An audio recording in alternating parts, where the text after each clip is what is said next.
مولانا عبدالحکیم اسحاق کے بیانات کے لیے حکیم اسحاق آفیشل کو سبسکرائب کریں۔ مولانا عبدالحکیم اسحاق۔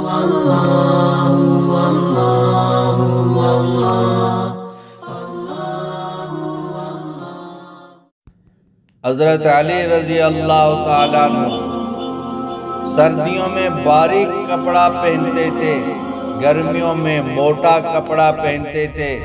ابو یعلا رضی اللہ تعالیٰ عنہ کے بیٹے ہیں عبد الرحمن، انہوں نے اپنے باپ سے کہا کہ کیا بات ہے کہ امیر المومنین الٹا کام کرتے ہیں، گرمیوں میں موٹا لباس پہنتے ہیں اور سردی میں باریک لباس پہنتے ہیں۔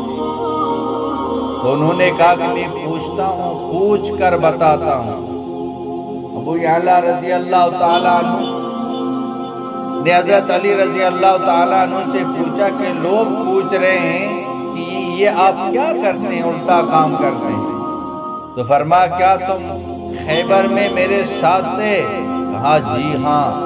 فرمایا جب حضور صلی اللہ علیہ وسلم نے مجھے جھنڈا دیا تھا تو میرے لیے دعا کی تھی، اللہم فیہ الحر والبرد، اے اللہ اس میں گرمی سے بچا اور اسے سردی سے بچا۔ دعا کی اللہ اس کو گرمی سے بچا، سردی سے بچا۔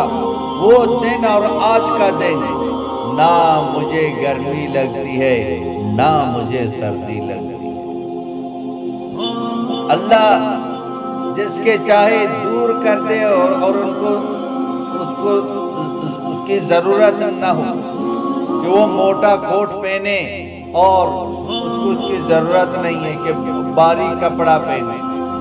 اللہ نے اندر سے گرمی سردی کے نکلنے کی جو صفت ہے اس کو نکال دیا اپنے نبی کی دعا کی برکت سے۔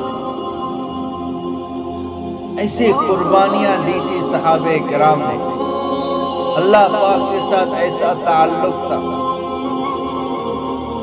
صحابہ کرام رضی اللہ تعالی عنہم اجمعین کے دور میں پوری صف گر پڑی تھی۔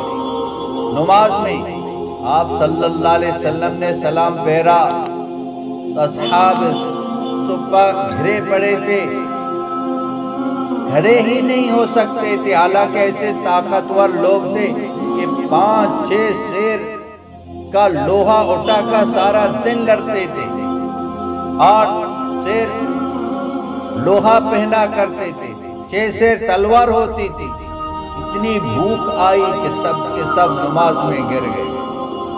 آپ صلی اللہ علیہ وسلم نے دیکھا گرے ہوئے ہیں تو آپ صلی اللہ علیہ وسلم نے فرمایا اگر تم کو پتا ہوتا کہ اللہ نے تمہارے لیے جنت میں کیا تیار کیا ہے تو تم کہتے اور زیادہ ہم پر مصیبتیں آنی چاہیے۔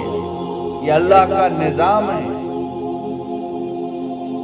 ایسی بھوک میں بھی اللہ پاک کے دین کے لیے اپنے آپ کو قربان کر دیا۔ مردوں نے بھی، عورتوں نے، حضرت سمیہ رضی اللہ تعالیٰ عنہ وہ پہلی خاتون ہے جو دین کی خاطر شہید کر دی گئی۔ ان کے خاوند یاسر رضی اللہ تعالیٰ عنہ، بیٹا حضرت عمار رضی اللہ تعالیٰ عنہ بھی اس کام کے لیے ستائے گئے، انہوں نے بھی اپنی جانیں قربان کر دی۔ حضرت خنسہ رضی اللہ تعالیٰ عنہ مشہور عربی شاعرہ تھی، ان کے 4 بیٹے تھے، جنگ سے پہلے ان کو جان دینے کی ترغیب دی، اگلے دن 4 بیٹے شہید ہوئے۔ اس پر فخر کیا کہ میں اپنے 4 شہید بیٹوں کے ساتھ جنت میں داخل ہوں گی۔